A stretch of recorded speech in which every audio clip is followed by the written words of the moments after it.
Now it has. Cheers, Mark. Hello, everybody. Welcome to Clash of the Correspondents. My name's James. Suj is not with us today, but we're delighted to welcome two guests who you'll be familiar with, who were not part of last week's Correspondent Week. But you didn't want to hear these guys just repeat themselves again anyway. For those on YouTube, you can probably see I'm back in the studio. So no, I don't have a framed picture of Leroy Sané in my spare bedroom. We're joined today by Mark Hammond, at FPL Badger, our Norwich City correspondent. How are you, Mark? Yeah, I'm good, James. Thanks. How are you? I'm good, thank you, mate. And we're also joined by Mark Skowron, FPL Terrier, our Huddersfield Town correspondent. How are you too, Mark? Hello, I'm good, thanks. We won't get confusing here with Mark and Mark. We're just going to go with Terrier and Badger. Now, the thinking was I wanted to keep you guys and Sixth Goal and Neil Grover involved with the C.O.T.C podcast this year. So I had a little look, see through when you guys might be playing each other. Huddersfield v Norwich, game week 1. I thought, well, let's just go for it then. Let's find out what's happening in the EFL. And I understand you guys both had a great start to the season in the Carabao Cup at the weekend. Mr. Terrier, would you like to go first and explain your hopes for the season ahead? To be honest, I think if we stay up, that's about as good as we can hope for, really. Why is it in a bad place at the moment? Because I noticed something that you sent yesterday, or you tagged in something that someone had sent on Twitter about major debts at the club at the moment, where a lot of money's being owed to Dean Hoyle, who's the former chairman, right? Is that correct? That's right, yeah. Yeah, so we owe Dean Hoyle 45 million, and we've got a deadline of the next 2 years to pay 35 million of that. And we've also got bank debts of 31 million. Right.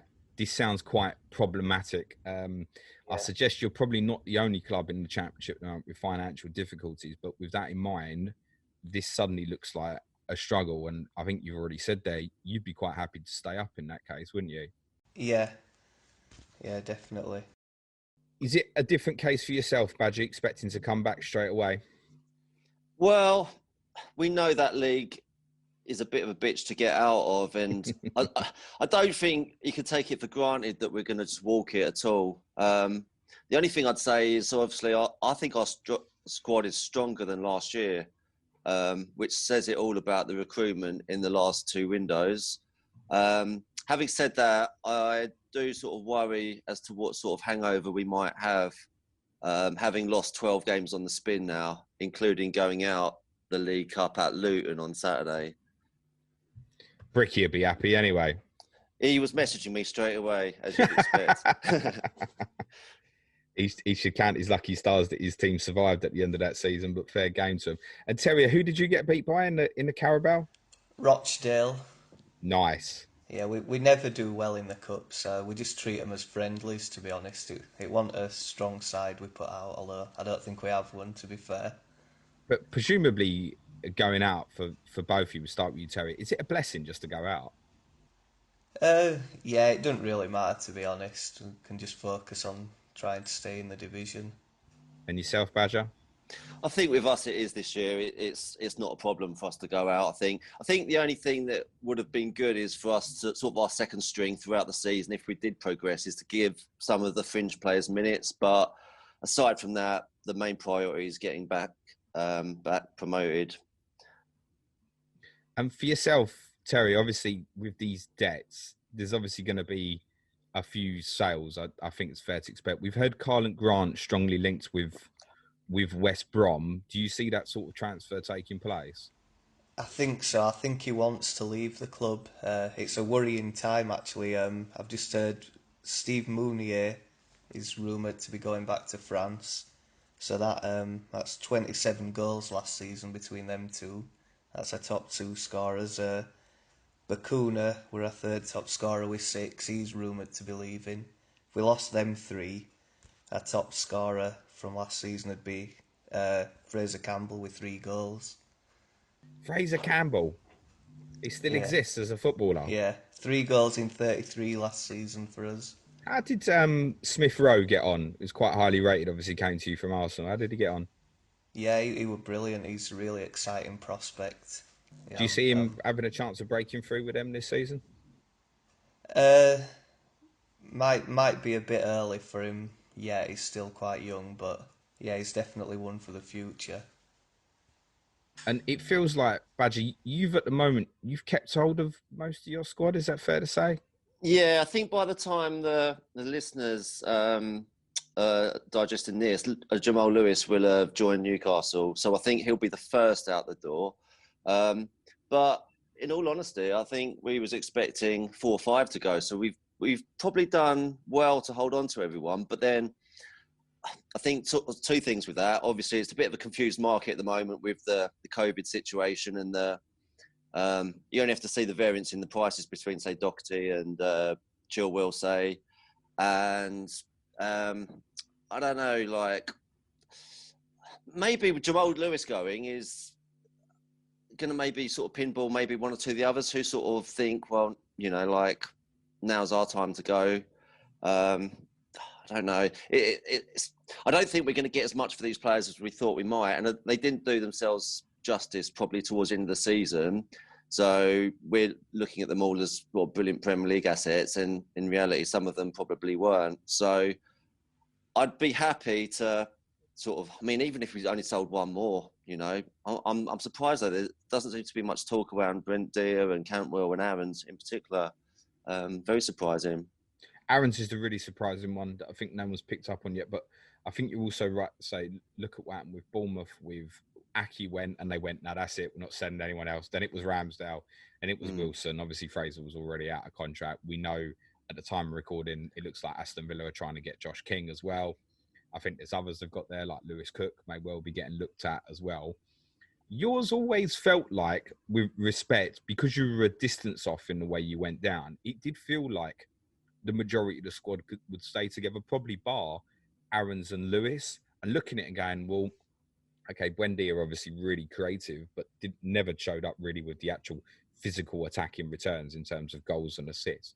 So we didn't really see the idea that actually too much of your squad would get picked off. And if it stays together, you've got to be one of the favourites to come back in comparison to, say, Bournemouth are going to have a completely new team, aren't they? Yeah, I'd agree with that. I think, like I say, it certainly isn't easy, and it might take us a little while to get going. But what they have done with the recruitment, they've made us more physical. So they've got Jordan Hugo as a backup to Pookie. He's better than. I'm laughing, don't you? I know, I see that, yeah. But he's probably better than Dermich, which, again, says it all. We've got Skip from yourselves. You'd know a lot about him, but he'll put tackling. Yeah, and here's the spine of the team now. He'll sit straight into that role where Teddy was playing. Ben Gibson, we finally signed a year late. We were talking about him last summer with a potential sort of, yeah. And the last two recruitment windows were terrible because we needed a central defender, we needed a defensive midfielder. They finally now addressed that. That's why I do think our squad is probably better than it was last year because they're the key areas. And is Kieran Dowell permanent as well? Yeah, he's in for Everton because he's done really well in the Championship at other clubs already, hasn't he? Yeah, towards the end of the season at Wigan, he almost sort of, I wouldn't say single-handedly kept them up, but he was instrumental with them. And I think he goes straight into that number 10 position. Agreed. Duda didn't do well. I think he's better than Steeperman. So I look forward to seeing him. So I think there's 4 new starters who will walk straight into that team. And the fourth one is a guy called Xavi Quintilla. So he'll replace Jamal Lewis at left back. He's on loan from Villarreal. So a season-long loan, played 19 games for them last year. I think he'll be fine at that level. And so Rupp wasn't a permanent, is that right? He was permanent. Yeah, we've still got him. He was. Is it Duda's gone back? Duda's gone back. Rupp is permanent. So alongside Skip, it'd be McLean or Rupp. Are either of you guys playing this Championship Fantasy, by the way? Yeah, I'm playing. Yeah, I am. Yeah. All right, let's talk about it a little bit. Terrier, give us your best assets from Huddersfield briefly. Hopefully that will be brief. Well, I'm gonna have to have one just because I always have to have a Huddersfield player. I'm thinking if we keep Janino Bacuna as a midfielder, 6 million, he could get a few goals for us. Or Harry Toffolo at left back, he's an attacking one. Or we've just signed Pippa from Espanyol. He's an attacking right back. So there's a few. I want to play the game, right? And I haven't logged in yet. And the guys on our Patreon keep bugging me, James, when you're going to set up a team and stuff. So I really need some help. So Badger, who would you recommend from your team as well as a potential From asset? Norwich, I've only got one at the moment, and that's Dowell. The reason being, he's 5.5 million, and Cantwell is, I think he's 7.5 or 8, but there's a possibility he might leave. And I think Buendia's well overpriced, it's about 9.5. It might be he sort of can create a few assists and get himself going, but at the moment, I would just go with Dowell. I wouldn't touch us defensively because we know it's the same shit defence. Yeah, basically. Well, it's the way he sets his team up and the zonal marking, things like that. Even if we were to do this well this year, I think we'll still concede a lot of goals. It's just how he is as a manager. For the listeners, if you're wondering what we're talking about, if you follow at Gaffer, GAFFR_IO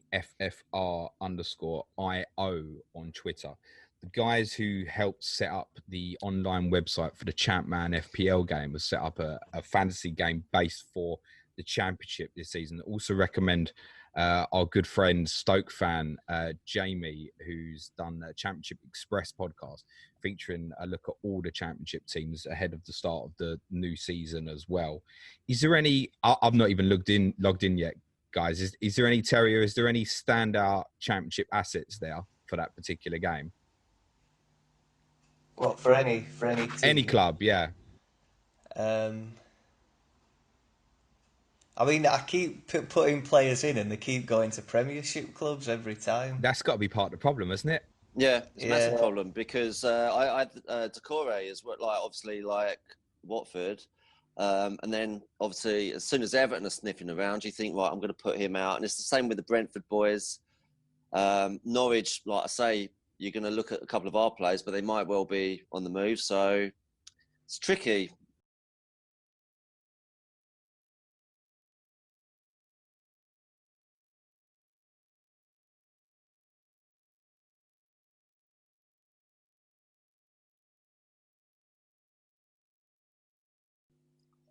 Graben is there, isn't he? So, for example, Graben's in my team. He's 9 million, and he got 20 goals last year. See, so this is why I need to play the game, because I'm so out of touch with what's happening in the Championship, honestly.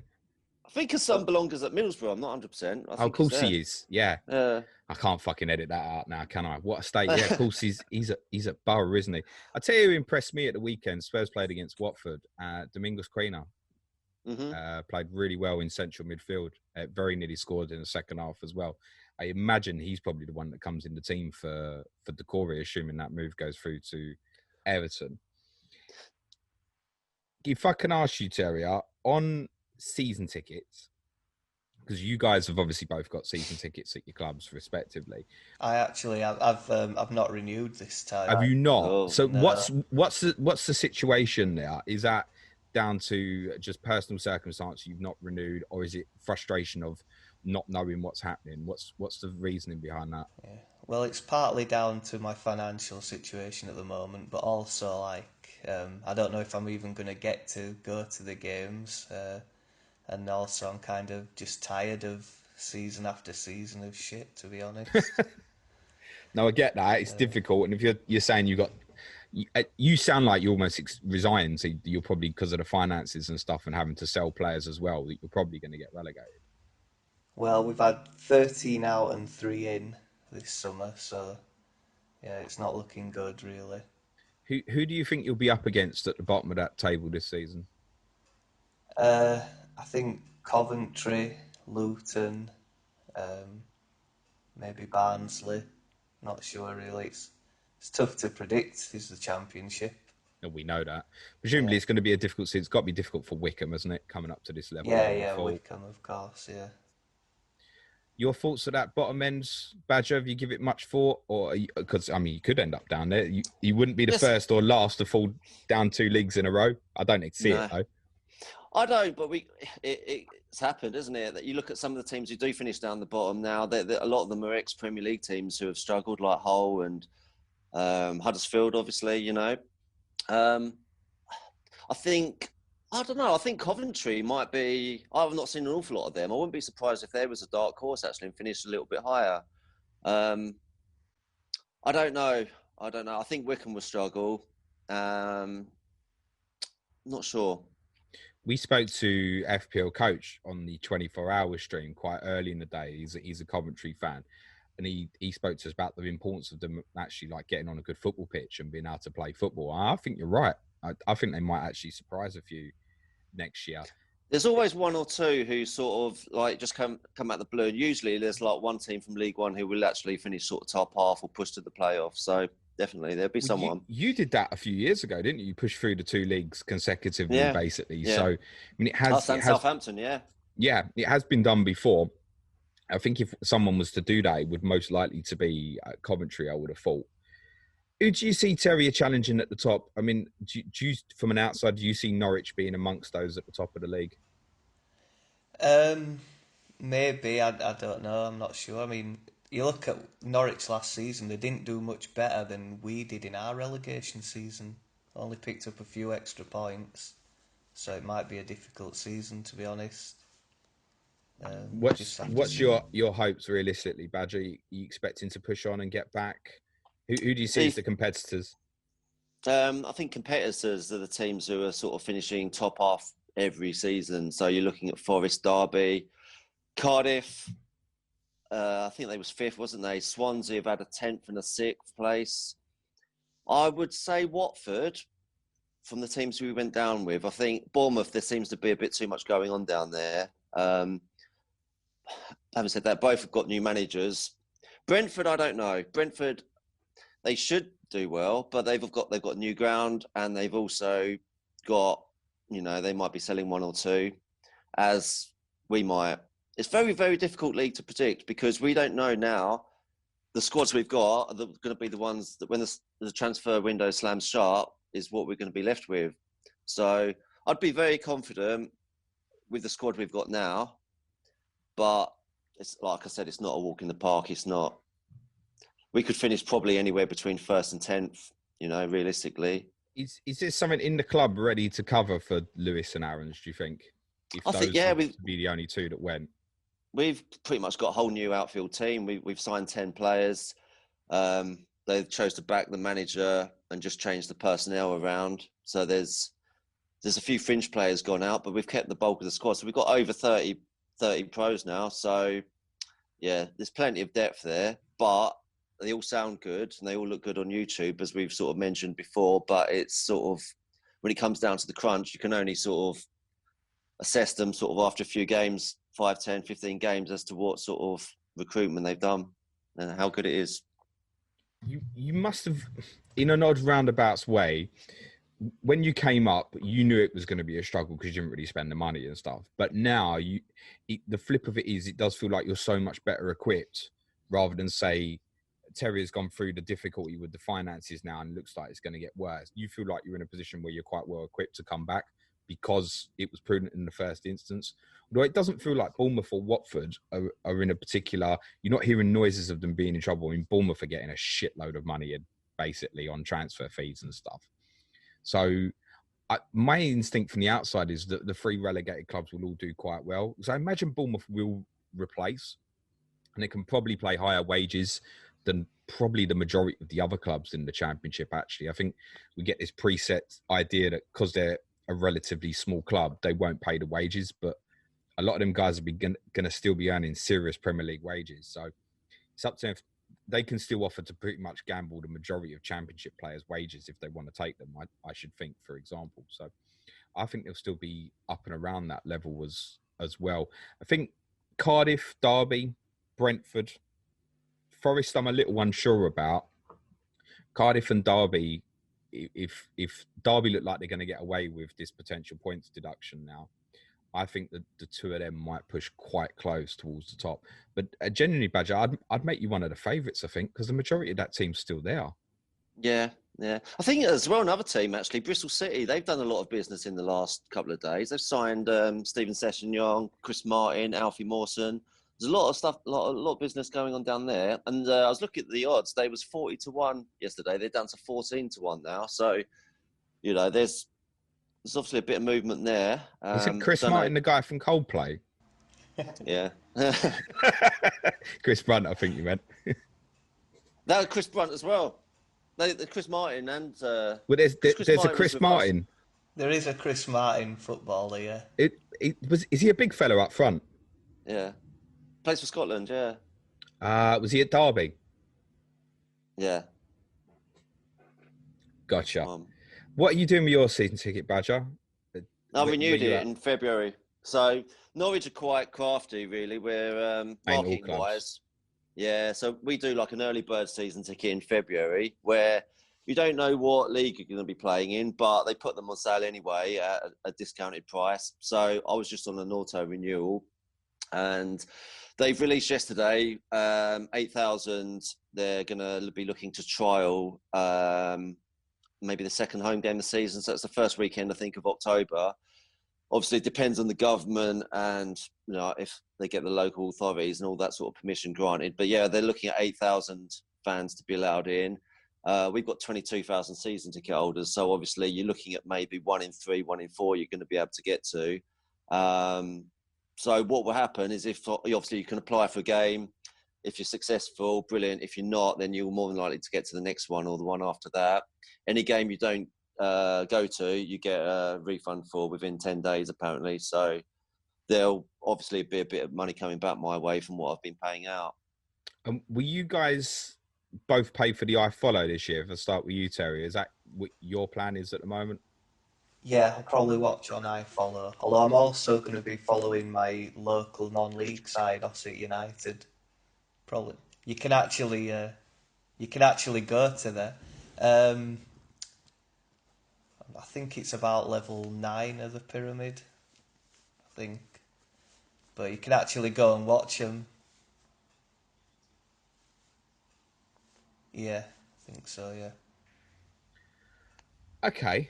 I mean, from season ticket perspective for myself, I'm obviously I've renewed a similar situation to yourself, Badger, just on a larger scale, right? I mean, we think best case scenario is probably about 16,000 or so, and there's like 45,000 season ticket holders. So same thing. It's probably going to be a 1 in 3 chance. I just don't know how I'm going to handle the idea at the moment that other people are going to be able to get in and I can't.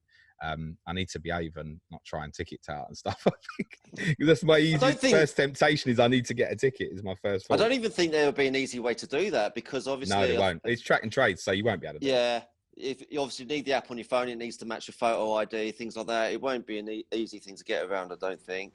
I always thought I'd love to be back at that first game when obviously we know we could all go back and all that sort of thing. But now if there's only 8,000, it'd be a strange old feeling. And I'd probably still like to get to the first one. And then after that, honestly, I don't know how bothered I am. You know, really, it's a funny old situation that I would love it to be back to normal, but that could take a year or so, couldn't it? So, and I can't get into the whole sitting watching at home. I know our results weren't good towards the end of the season. That certainly didn't help, but it don't really sit with me. It's like sitting at home watching it on an iPad or the telly. It's tough.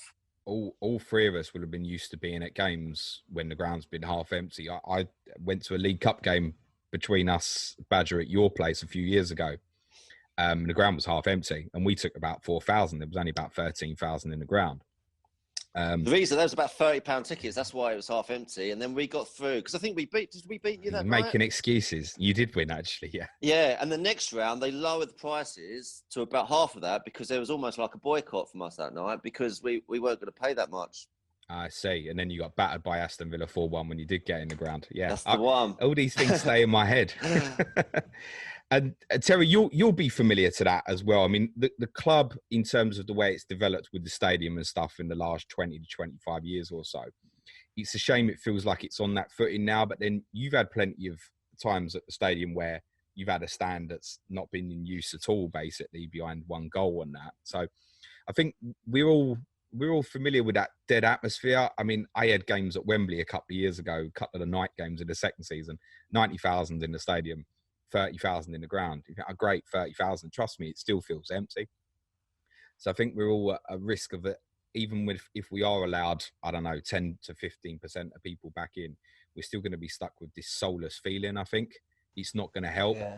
I mean, there's reports at the moment that Spurs are trying to get 4,000 premium season ticket holders in the ground. Basically, the guys who pay for the most expensive tickets. Now, if that goes through, it's not going to help the atmosphere in any way because it's just going to sit there Yeah. and have their beer at half time. In fact, when the second half restarts, there'll only be about 200 in the ground. The other 3,800 will be finishing their beer in the corporate bit. So, I mean, that doesn't actually help anybody. Is it for you, Terry? Is it part because of the team as well that you've just not got the interest for it? Or is it the bigger scale of COVID as well that thinks the two and two together, I just don't feel the same about it now? Yeah, I think if I could go to the match and have the atmosphere in the stadium, I think I'd feel a lot more positive about it all. Yeah, it's at the moment, I'm fearful that this idea, and I think we're going to find out in the next couple of weeks if we're going to get back in or not. I'm quite fearful that it won't happen at all. The other thing you was telling me, Badger, you'd heard as well that away fans was going to be completely off the table all season. You'd heard a rumor. Yeah, it's come from the same like sort of thing that I said. Just like the 8,000, I found out a few days before they released that, and it come from the same meeting, the same sort of supporters consultation group, where they've obviously been told that it's not happening this year, but nothing official yet. But that's what I've heard. Nothing all season, which is a shame. I was looking forward. There's obviously a lot of grounds. I was looking to go to the new one at Brentford. And Luton, I've not been to for donkey's years. Wickham, Kenilworth Road, what a place! Yeah, we were talking about that on the 24 hour. Yeah. But I was so looking forward to that, and yeah, it looks like it's not going to happen now. Yeah, I to close on that particular subject, I just find the whole idea of socially distanced football support is the words you two both mentioned there is atmosphere, right? It's the atmosphere. You don't want to be 10, 20 seats away from somebody else. I just don't know if the two things will work. No. It's one thing having a test event at friendlies, and I think Cambridge are having a couple of trials this week where they're having, I think, 1,000 in for a Johnson's Paint or whatever it's called this year game. I mean, it's not the same. No one's going to be jumping around like a lunatic for a first. No. It doesn't tell you anything. No. You need to have this trial with, I don't know, 4,000 people on the cop or something and see how that works and then see if it's all safe. I'm really worried that this is going to run for quite a long time. And I think the game's in danger. We said this on a podcast recently of losing people like yourself, Terry, who just think the mix of where you might have stuck with it before, the mix of adding this virus into a situation with watching poor football at the moment is making you think, this isn't for me anymore. And there'll be lots of people like you who support with respect even bigger clubs and watching better football who are now thinking the same, lost that identity of relationship between club and team. And I think we have to be really careful of that at the moment, that we don't lose football fans in the sense that, I mean, there's going to be loads of people who are going to take the offer in now, say at Spurs, where 60,000 going, I don't want to put myself at risk. And a lot of people are just not going to, I don't think people realise this. There's a lot of people who are not going to go to football anymore. Yeah. So it might be easier to get tickets than we think, but as to what sort of levels of enjoyment we'll get out of it, you know, it's difficult, isn't it, to say? Very much is. To close, guys, Terry, go on. Tell me you'll stay up this year. What's your honest prediction for where you'll finish? I'll say 20th. Good man. I wish you well, mate, because I have to say, the day out I had at your place a couple of years ago was one of the best away trips I've had in a while. It was good fun. I'd like to have you in the third round of cup, but I won't be able to go anyway. And prediction for the game at the weekend? I'll say 2-0 Norwich. He's honest, Badger. What do you reckon for the weekend? I reckon 2-1 Norwich. I think we'll concede because that's something It's what you do. It's what we do, yes. You're programmed for that, aren't you? Yeah, I think we'll finish fifth. I don't think we'll, you know, like I say, I don't think we'll piss the league, but I think we'll be up there or thereabouts. I'd like to think so. If not, then something's gone wrong, really, along the lines. Would the top six finish be a failure? Not getting a top six finish? Yeah, definitely. But if I could offer you a playoff place now, you'd take that? I'd take that, yeah. Yeah, okay. Just final one, guys. Tip to win the championship from both of you. We'll go with you, Badger, first. I'm going to go Swansea. Oh, interesting. Had a decent finish. Yeah. And they've added a few additions as well. And yourself, Terrier? I'll go with Watford. Yeah, it looks like as well. We haven't spoken about them much, but I think defensively, particularly, it looks like a lot of that squad's going to going to stay together.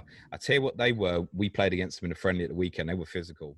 They genuinely didn't fuck about. They looked up and ready for it, and they defended very well once they got in front as well. So, yeah, I'd possibly tempted to say Watford as well, actually. I think the 3 teams that got relegated it always seems to be one does badly. I think all 3 of these will probably be in and around the playoff areas again this year.